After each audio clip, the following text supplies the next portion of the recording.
എന്തുടെ പ്രശ്നം? അടികൊള്ളാത്ത സൂക്കേട് തന്നെ.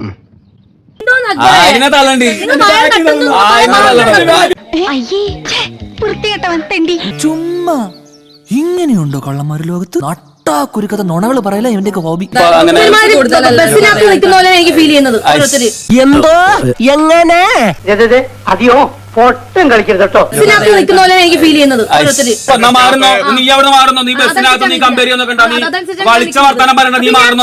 രാവിലെ കണാകുണ വർത്താനം പറഞ്ഞാണല്ലോ കളിക്കുന്ന ഇവൻ നമ്മക്ക് പണിയുണ്ടാക്കുമെന്നാണ് തോന്നണേ.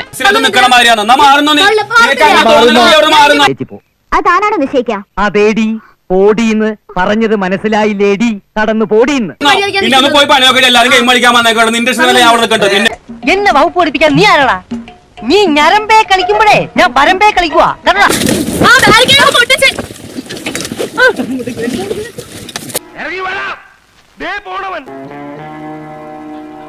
പിടിച്ചോ പിടിച്ചോ.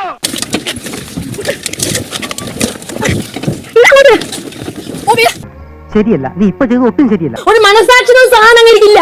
ഇപ്പഴേ കപ്പം കൊണ്ട് തല വെക്കാൻ വേണ്ടി പോവാണ്. സ്മാർട്ട്നെസ് നല്ലതാണ്, പക്ഷേ ഓവർ സ്മാർട്ട് ആവരുത്.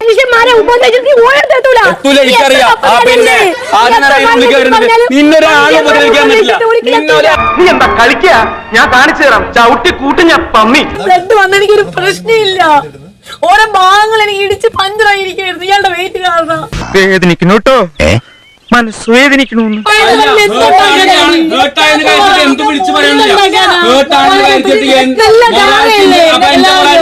ഇത്തിരി സ്വാതന്ത്ര്യം കൊടുത്തപ്പോ തലേ കയറാൻ നോക്കുക. ഈ നാടിന്റെ ഈ അവസ്ഥയ്ക്ക് കാരണം ഇവന്മാരെ പോലുള്ള ഈരകാല മൃഗങ്ങളാണ്. ഇവരെ മാതൃകാപരമായി ശിക്ഷിക്കണം. മിനിമം തൂക്കുമരം തന്നെ. ബസ്സിന്റെ കാര്യം ഹിന്റ് കൊടുത്തു, അതിന്റെ പുറത്തോട്ട് ചായാതിരിക്കാൻ വേണ്ടി ഞാൻ കൊടുത്തു. ബസ്സിൽ ചില ആൾക്കാർ നിൽക്കണമായിരുന്നു. അതാണ് നിന്റെ ഹിന്റ്. ഒരുമാതിരി ചന്തക്കാരി പെണ്ണുങ്ങളുടെ പോലെ രണ്ടും കൽപ്പിച്ച് അവിടെ ഇറങ്ങിയിരിക്കുക. തറവാട്ടി പറഞ്ഞതിന്റെ യാതൊരു ലക്ഷവും കാണുന്നില്ല. അതാണ് നിന്റെ സ്റ്റാൻഡേർഡ്. അതാണ് നിന്റെ മനസ്സിലെ കറുപ്പ്. നിറം വെളുപ്പാണെങ്കിലും ഉള്ളു മുഴുവൻ കറുപ്പാ. നീ ആദ്യം മാറ്റേ. ചോര കണ്ട അറപ്പ് മാറിയവനാ ഞാൻ. സെൻട്രൽ ജയിലെ എനിക്ക് ചിൽഡ്രൻസ് പാർക്ക് പോലെയാ.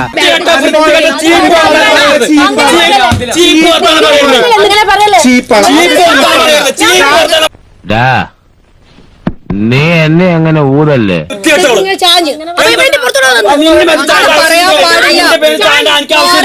പക്ഷെ അങ്ങാടി തോറ്റ അമ്മയോട് കേട്ടിട്ടില്ലേ? അതാണ് എന്റെ ഗതി. വാക്കുകൾ നീ സൂക്ഷിച്ചോട്ടാ. നിന്റെ വാക്കുകൾ സൂക്ഷിച്ചോ. സോറി, അറിഞ്ഞോണ്ടല്ല, മനഃപൂർവ്വല്ലേ. ഞാൻ നിനക്ക് ചാനിട്ടില്ല.